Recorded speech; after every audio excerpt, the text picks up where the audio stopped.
What's up, guys? Here it is, the first KLR650 adventure to hit the floor here at MotoCity. Now this thing just got built and it's about ready to walk out the door, so I wanted to give you a quick little walk around of this bike before it gets loaded up and taken out. Dude, take a look at how huge these fog lights are, or spotlights are. Man, for driving lights, usually driving lights are about half that size, but these things are like almost as big as my hand. Crazy big, way bigger than I thought they would be in looking at the pictures of it online.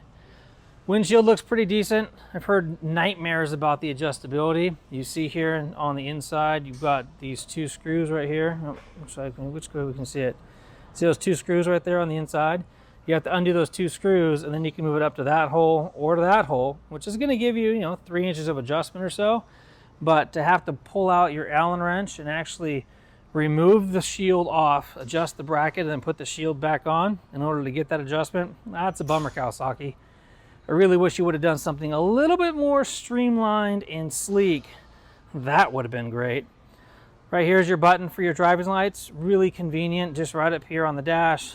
Little on-off, super convenient. Now, a very interesting thing that Kawasaki did on this bike that we're not seeing out there a whole lot is the fact that they actually put, wow, double protected. That's really interesting. They put a USB port over here on this side. The double protection's kind of wild. And then over on this side, they actually put a 12-volt power socket. I really like that. The fact that you have both of those options up here in the dash. And a lot of guys are running a GPS and a phone. They're charging batteries, doing all kinds of stuff. I mean, I think that's a huge feature, or benefit, I should say, of this particular motorcycle. I haven't seen the screen fire up yet. Let's take a look at it. So there we go. We got a clock. We got the miles, odometer, fuel. And where's the clicker that allows us to... Oh, there's our high beams. Little flicker. A little tiny button over here on the side. Probably to reset your... Oh, here we go. It's going to give us trip A. It's going to give us trip B. And there's your odometer. That's it. This bike is super simple. Other than the fact that it has ABS on it, there's really no other electronic wizardry other than the fuel injection, which I hear they've done a really good job on. This is averaging like 65 miles a gallon. It's pretty crazy.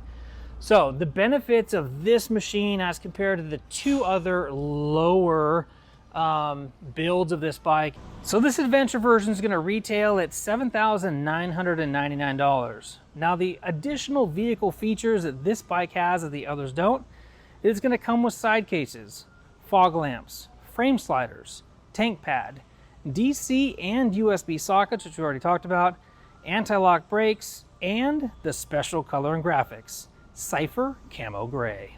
Now, one thing that a lot of you guys have asked is, how does this thing sound? They pumped up the motor just a little bit. They beefed up. The exhaust system actually looks a lot better than previous versions. Sounds that old school military look, if you will. Well, let's hear what this thing sounds like. Can you hear the fuel pumper on when you turn the switch?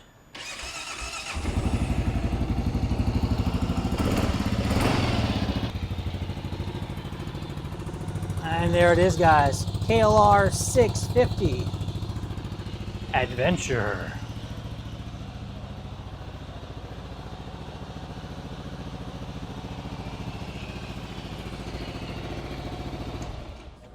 I'm really digging the cockpit and what Kawasaki did up here. It kind of reminds me of a Harley Davidson bagger. Kind of interesting. This tank pad is one of the additions that Kawasaki has put on this model they didn't put on the other two models. We have the hard bags here that lock onto the motorcycle. Another benefit of the Adventure model versus the other two models that Kawasaki has put out. We're still running a 130 8017 rear wheel and tire. That's going to be pretty traditional for all of the KLRs in the past. It's just enough rubber to get you traction, and it's light enough in order to be able to allow this little tiny motor.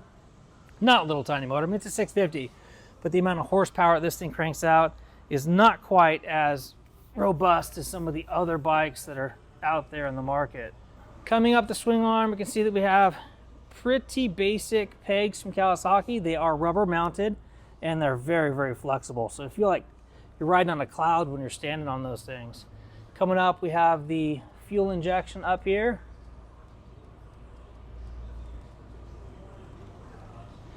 I think they did a really good job with this fairing. I told you about the cockpit here just a minute ago. I was not a fan of this motorcycle at all when looking at the initial pictures of it, but it's sitting here on the showroom floor. It looks really, really good. Of course, it's got a 90-90-21 front tire and front wheel. It's going to allow you to climb up and over anything that you need to out there in the wild. Again, it comes with fog lights, comes with a little set of engine guards down here. I think that's a neat feature. Now the skid plate is actually plastic. I don't think I'm such a big fan of that, Kawasaki. I wish you would have done something a little bit different. But most guys who are actually going to go out and off-road this thing as a traditional adventure guy would is probably going to put their own skid plate on it anyhow. Moving back up to the top here, we do have some hand guards, more so for blocking the wind and the weather. And of course getting tree branches and stuff out of the way too, but this is not going to protect your levers if you happen to fall over, as it doesn't have any type of backbone and is open here on the end. So if you fall over, you're probably going to break a lever, bust a bar end off, and of course smash up that handguard in the process. Now they definitely went traditional and old school with this 7/8 inch steel handlebar that they put on this bike. I would have loved to have seen a tapered aluminum bar.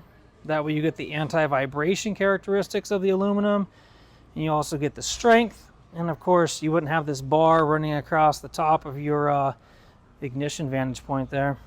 Taking a look down at the forks, they're pretty skinny. I wish they would have beefed those up with a couple more millimeters, but from all the ride reviews that I've seen so far, they've actually done a pretty good job while guys are out there doing the dual sport effect. Let's go ahead and turn on those driving lights and see what we have up here. LED headlights are awesome, man. The amount of light that this thing puts out is pretty darn good. Again, those driving lights match the same Kelvin or color brightness as that LED headlight. I think that's pretty awesome. Now, interesting thing, while going LED with the headlight, they still went with the cheesy old incandescent blinkers. I find that pretty funny, actually. Coming back here to the back, we have an incandescent bulb back here for the tail light. Obviously the turn signals as well. And there you go, guys. Just a quick look and walk around the KLR650 Adventure here on the showroom floor at MotoCity Powersports. It's going to be a fun machine. With the retail point at $7,999 at $8,000, you're getting a lot of machine right here. Now that is a lot of motorcycle for the money. Again, $8,000 for this guy. Now, $2,000 more expensive than this is going to be this guy right here, the Yamaha Tenere 700. Now, if you're going to be doing a bunch of relatively technical off-road, the power that this thing makes and the way that it puts it down, it feels really, really good and is super easy to ride. Easier to ride than the KLR. Because it has just a little bit more oomph when you need it. Anyway, the KLR though, super value price point. I mean, the Tenere at $9,999 is a huge value proposition as well, as compared to the $14,000 KTMs that we have here on the floor. So it's just really cool to see very bare bones basic motorcycles like the Yamaha Tenere 700 for less than $10,000, and this guy here for less than $8,000. Nice job, Kawasaki. Here it is, KLR 650 Adventure. If you like this little walk around, please give it a big thumbs up. Leave a comment down below and let me know what you like or dislike about this new offering, or revised offering, I should say, from Kawasaki. Thanks for watching, guys. Until next time, take care. Ride safe out there.